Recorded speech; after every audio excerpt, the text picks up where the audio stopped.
Hello, everyone. Welcome to another episode of Open Up the Workforce, where we speak with executives driving the future of diversity, equity, and inclusion. I'm joined today by a wonderful guest that I've been very excited to connect with for some time, Donnebra McClendon, the Global Head of Diversity, Equity, and Inclusion at Ceridian. Donnebra, would you tell our listeners a little bit more about your incredible story and share a little bit more about what led you to your current role? Absolutely. And thank you for the opportunity to chat with you today. I actually love telling my story, my journey at Cerdian, because it's really been one where transferable skills, authentic relationships, and sponsorships have really provided me with limitless opportunities. I joined Ceridian about 19 years ago. It's kind of scary to say it out loud, supporting our benefit services department. I grew up in South St. Petersburg, Florida, where Ceridian stood as almost a beacon within the community. It's literally a beacon. It's a huge tower of a building in the community. And as I began to kind of learn and navigate my way through the culture of the organization, I quickly recognized that this is a place where innovative ideas were truly valued and employees were really the heart of the business. Now, I am not shy to say that during my tenure, I worked really hard and I wasn't afraid to fail. But early in my career, I was really encouraged to be curious. Right? I was really encouraged to use my voice to make recommendations to solutions, like fix my problems. How do we do that? But I want to be clear when I tell your audience that hard work has a lot to do with the success in your career, but I knew that it wasn't enough.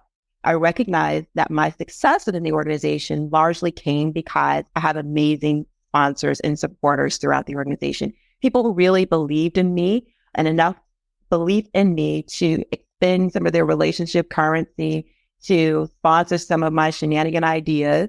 I hold a couple degrees and I'm a lifelong learner, but without those sponsors, I can say without certainty that I have 100% benefited from opportunities within the organization because of them. So sponsorship has been pivotal in my career at the organization. That's so beautiful and powerful. And I feel like I'm early in my career, but sponsors have really created a platform and enabled me to be so successful. So I think it's so powerful and beautiful that you share that. And it is something that as I think about the next generation of talent in the workforce, I want to make sure we continue creating those environments. And I do get concerned, especially with hybrid and remote and making sure we have those interactions where sponsors can be proactive. So I'd love to get your thoughts on how does Ceridian actually design an environment that cultivates those types of relationships? Yeah. So I would tell you that it is pivotal for us to establish and maintaining a culture of an inclusive workplace, right? One that requires actions and humility.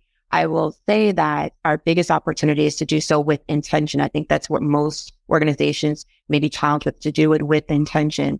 I like to go back to 2019 and 22. We saw several organizations make these bold statements about workplace inclusion and creating a culture that was free from bias. We're all going to eliminate bias in the workplace, but very few actually took meaningful action to really work on creating a space where people felt safe and felt part of the environment.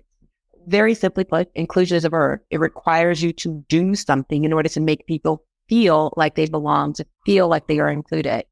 And then humility is essential because it really does allow us to put egos to the side, right?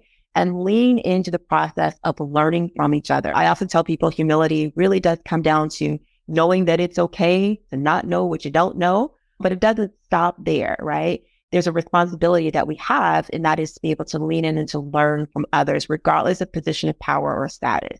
So we work really diligently about making sure that our intentions align with our actions and our impact.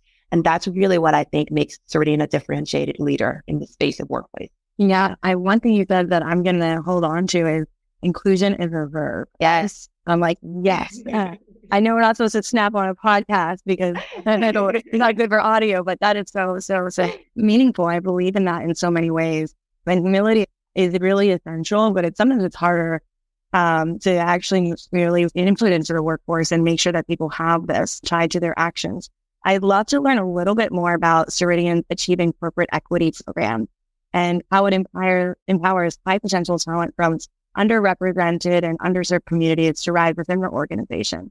Oh, I could talk about the ACE program all day, right? One of the things that I absolutely love about the work that I get to do here. The program was really developed because I knew firsthand of the privileges that I experienced throughout my career, and I knew that they were, in fact, a privilege. ACE is a multi-component, differentiated leadership development program that really does focus on the challenges in removing some of those barriers and systemic challenges that underrepresented minorities face, often being overlooked by people with positions of power. The 16-week program includes a series of leadership lectures covering a range of topics, everything from building your personal brand to virtual optics and connections and executive presence.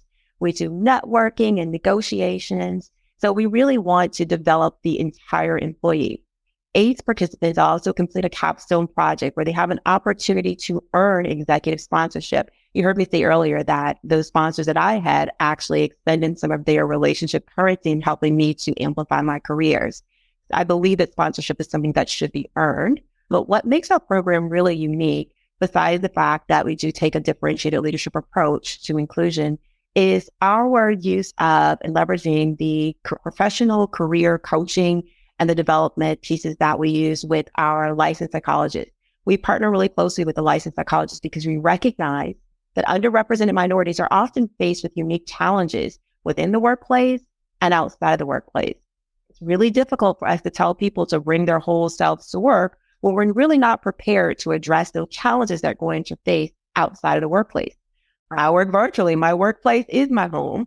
So if there's something happening within my home space, and I'm not quite sure how to incorporate that or how to show up in the workplace because I haven't found the professional help that we need that's often best guided by a licensed therapist or psychologist or career coach, then I may struggle in my career space.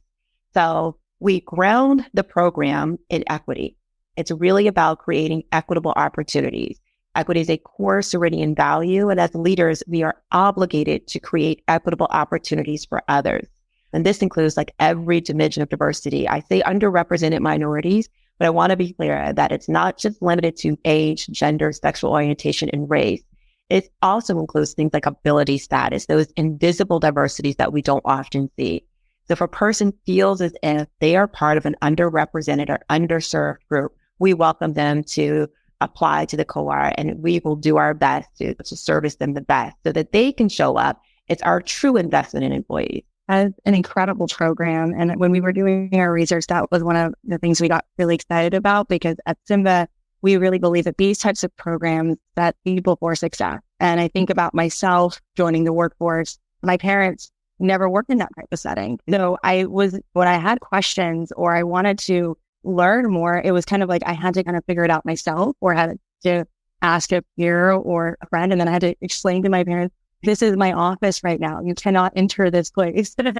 You cannot play Persian music at the facility loft. So it's really thoughtful. And I love that you have psychologists involved, because when we think about entering the workplace for the first time, so much of it is how do we create psychological safety? And that's a baseline to be able to even really do anything and really achieve the work you're doing. So how do you kind of measure the ROI of these programs? Are there metrics that you're tracking? How do you look at this? Yeah, we actually do a couple different ways. We measure a couple different ways. We measure first by where the employee, what their expected goals are, right? So we meet with the employees, we meet with their leaders, we kind of outline what are they looking to achieve from this program. I am happy to share that for our very first cohort, we had 10 participants in the group, and 8 of the 10 participants actually received access to stretch assignments or promotions. And that was what their intended goal was. They wanted promotions, they wanted stretch assignments, they wanted access to an extended network. So we're measuring that. We also work with a psychologist to measure things like stress level, right? Level of inclusion, belonging, through a series of tests assessments that we give to the employees, really to better understand their level of psychological safety. How do they feel showing up as their authentic selves in the workplace? Engagement is also really important for us. So it's important. And we also measure things like retention. So there are a battery of things that we look at when we're talking about the success of the program, but nothing speaks to the success of your program like the actual participants, right? And their feeling of promotion and amplification within the organization is key and important to us. So knowing that they have identified a specific goal and they feel as if they've achieved that goal, or they're well on their way to achieving that goal, really does demonstrate for us that we are on the right track with the program and its design. Absolutely. Those are really important metrics to be capturing, especially the research that you're doing on psychological safety. I think that's something that I don't really see all organizations doing. So I appreciate that thoughtful approach. Yeah. One other thing that we noticed that we were really excited about was that nearly 50% of Cerdian's workforce are women. How has the company reached that benchmark? Yeah, I will tell you that our gender parity goal, along with our other DEI goals, really do require actionable intentions. We have an amazing talent acquisition team and an amazing leadership team who are committed to making meaningful, strategic plans and taking actions on those plans, right? So we know that there is no shortage in qualified women in the workforce. Don't let anybody tell you that. Our team does a great job with sourcing with intention. So collectively, we understand that companies with a diverse gender really do outperform other companies. Take a look at our co-CEO, Lee Turner, right? She is a staunch advocate for role modeling women in the workplace and women who aspire to be leaders in the workplace. So I will tell you that we are able to achieve this goal through intentions with action. So it's not by chance, really. It's a collective effort of people who know that there's talent out there. We just have to go out and find it. And sometimes that means shaking up where we're looking for this talent. Yeah, just like you said, it's not really it's not a band-aid solution or a quick fix. It is a very strategic, very thoughtful. It takes a lot to make some of these movements and changes happen. And I love that you mentioned your co-CEO being a woman. And I do think that when we talk about gender parity, one thing we often ask is, how about retention of women and getting women into leadership roles? How have you been thinking about that? Yeah, so retaining women in the workforce requires employers to really embrace equity and strategically and be proactive about that. We know that equity is not the same as equality, right? So when you understand that people start off with different needs and you recognize that and you put into place programs that will strategically help them to achieve what it is that they're desiring to do so, then you can do so with no problem. Again, there is no shortage of qualified women in the workplace, but there are some systemic barriers that have historically forced women to seek opportunities outside of the organization from where they began their careers. I said we create equitable opportunities. We give women the access to things like stretch assignment, professional development, access to our internal networks. Those are just a few ways that we can demonstrate as an organization, as a company, our commitment to investing in equitable advancement and the retention of talented women in the workplace. But again, I think it's matching the intention with the desired impact. We have to do that, or else it just becomes more rhetoric, right? It just becomes more talk and nothing will happen by chance. It's not going to organically happen. We have to take some action. Yeah. And another action we saw was around your increase of your base hourly wage. At Symba, we really do care about fair compensation. And we know pay transparency, especially with Gen Z entering the workforce, is very top of mind. And so we'd love to understand how you thought about this change of increasing the base salary and how maybe the $18 rate was determined. Any thoughts around that you could share with us would be really insightful. Very simple. Our motivation was and will remain our commitment to our employees, right? So we are committed to paying our employees a fair living wage. At Ceridian, we will continue to champion things like equal pay. It's just one element of a wider commitment to creating, I'm going to go back, equitable opportunities for all employees. You'll hear me say that because it is something that we believe in our core is the most important thing, where you're talking about establishing sustainable plans, establishing a sustainable workforce. It starts by creating and maintaining equitable opportunities for all employees. So although a third-party assessment partnership, we were able to validate that there was no pay disparity between white and non-white employees in the U.S. and less than 1% disparity between men and women globally, right? We are proud of our progress and the progress that we've made to continue to regularly analyze the compensation data and make the changes as needed. Again, our motivation is driven by our commitment to employees. So when you start and you keep your employees at the center, because they are the most valuable resource that any company has, when you keep them at the center of that, doing the right thing just comes naturally. That's another thing I'm going to take with me. They are the most powerful thing, and they really are. I think the people are essential. And ultimately, whether or not your organization will win is the team that you've built, and Absolutely. how you fuel them, how you empower them, and give them all the resources they need. At the beginning of this call, when you were sharing your background, you talked a little bit about transferable skills. Yeah. And we have been doing so much research on upskilling and reskilling programs. And we've noticed that you do have robust leadership and learning development opportunities on the ACE program. There's a lot of work that your team is doing. We'd love to understand, how does Ceridian create opportunities for employees to learn new skills and grow in their professions, and what maybe that impact that has had on your workforce? I have the privilege and the pleasure of working with the most creative and innovative learners and leaders in the learning space. The past 2 years, we launched something called Ceridian University. The university includes the School of Leadership and Development, the School of Functional and Technical Learning, and yes, there's a School of DEI. Like, somebody thought it was cool to make me the dean of the school. I absolutely love that, right? I'm a lifelong learner, so I love that I am the dean of the School of University. Listen, it's tuition free, right? So the Ceridian University is really designed to provide employees the opportunity to create a personalized developmental plan that is fully supported by experts in their respective fields. So if a new learner wants to improve their skills, let's say a new leader wants to improve their skills on coaching and feedback, they can register for a course or several courses on that. If a payroll professional wants to learn about European tax codes, right, which is definitely not a course offered in the School of DEI, because I could never teach that one. But we have a series of courses for that.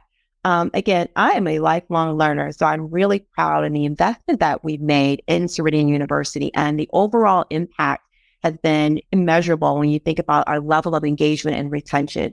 We bring to the people the things that they need in order to grow their careers within the organization. And in return, they're giving back to us.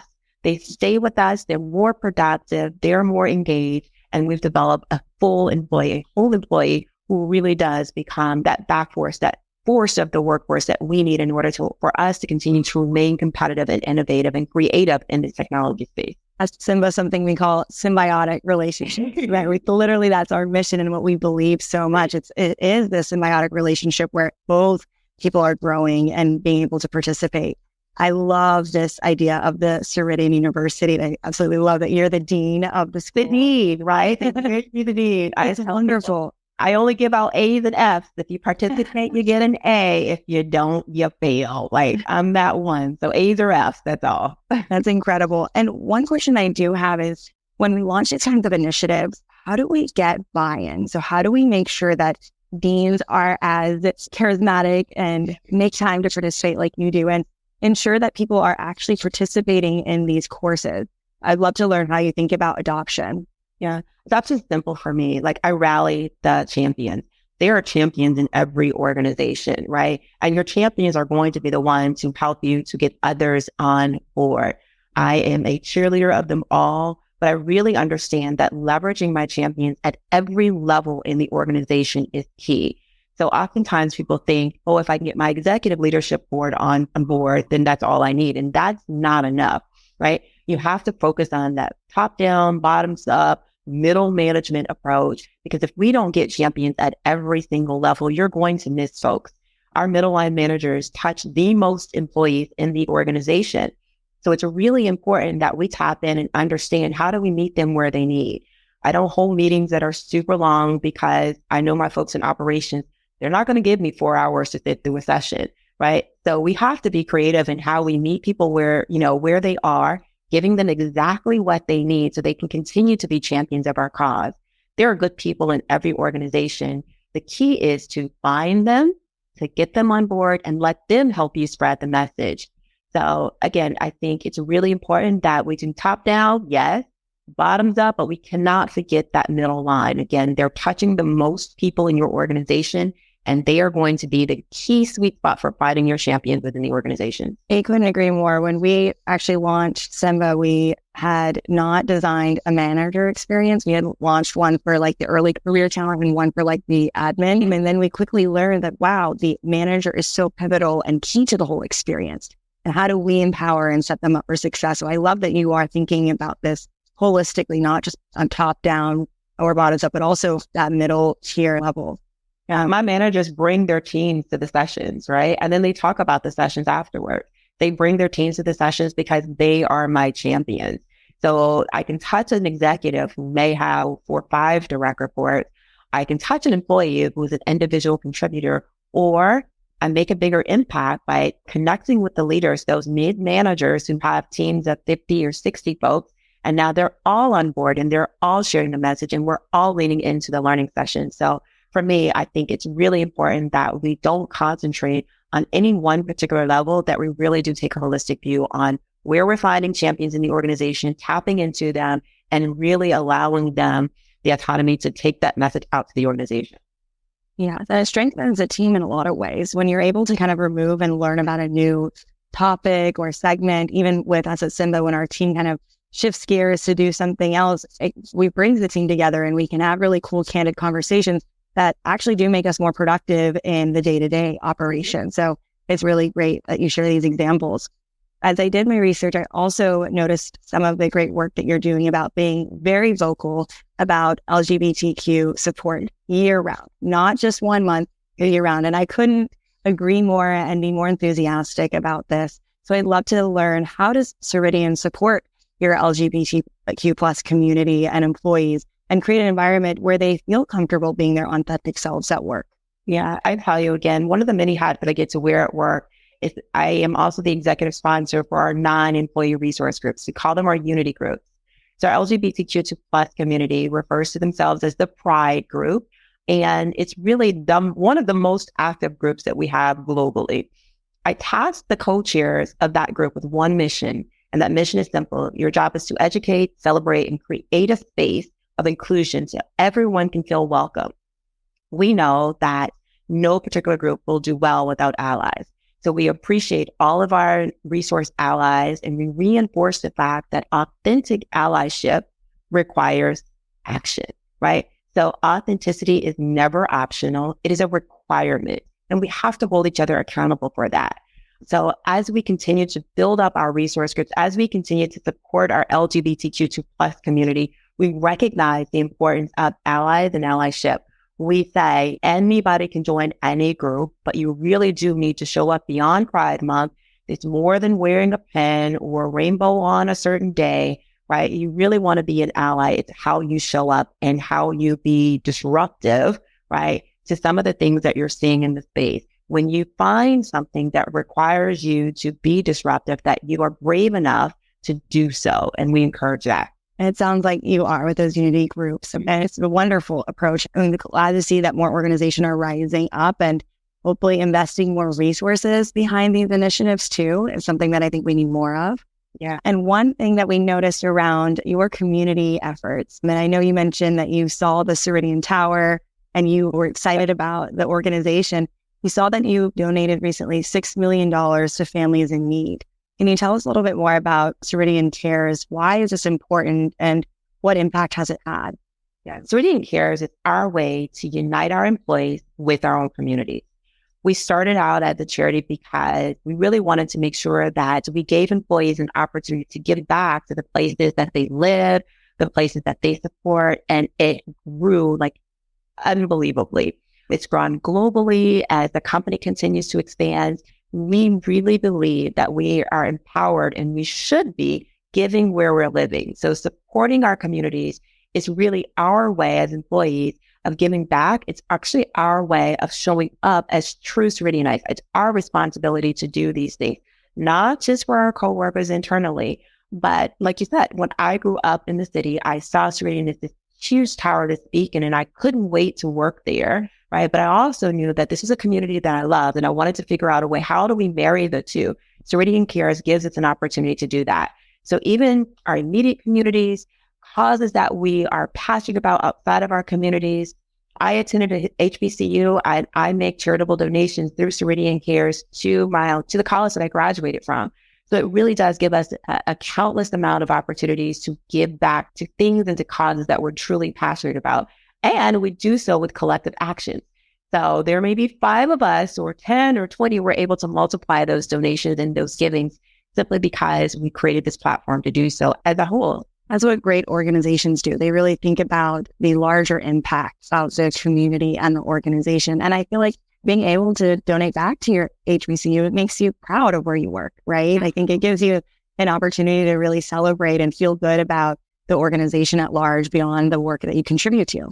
Absolutely. I love the job that I do. I love the school that I graduated from. Marrying those two together really does give me a sense of accomplishment, right? So you look into your career and you say, have I made it? Well, have you really? If you're not willing to take the steps that you need to take in order to give back, then you have to question that. Ceridian Cares gives us that opportunity to do that. It can say, I love the company, and through the company, we're doing collective giving to the organizations that we care about. That's so beautiful. And one question we ask to wrap up our podcast interview really is around our mission, which is to open up the workforce. And to us, that means building a future of work that supports equitable access to jobs and wealth creation. So we'd love to ask you, Donnebra, what do you believe are the next steps that talent leaders, or might I say just leaders at large, need to take to open up the workforce? I love the hashtag open up the workforce. And I'd say next step to really opening up the workforce will require leaders to be intentional about adopting a growth mindset, right? We must invest in innovative solutions that really identify and remove systemic barriers for all marginalized groups.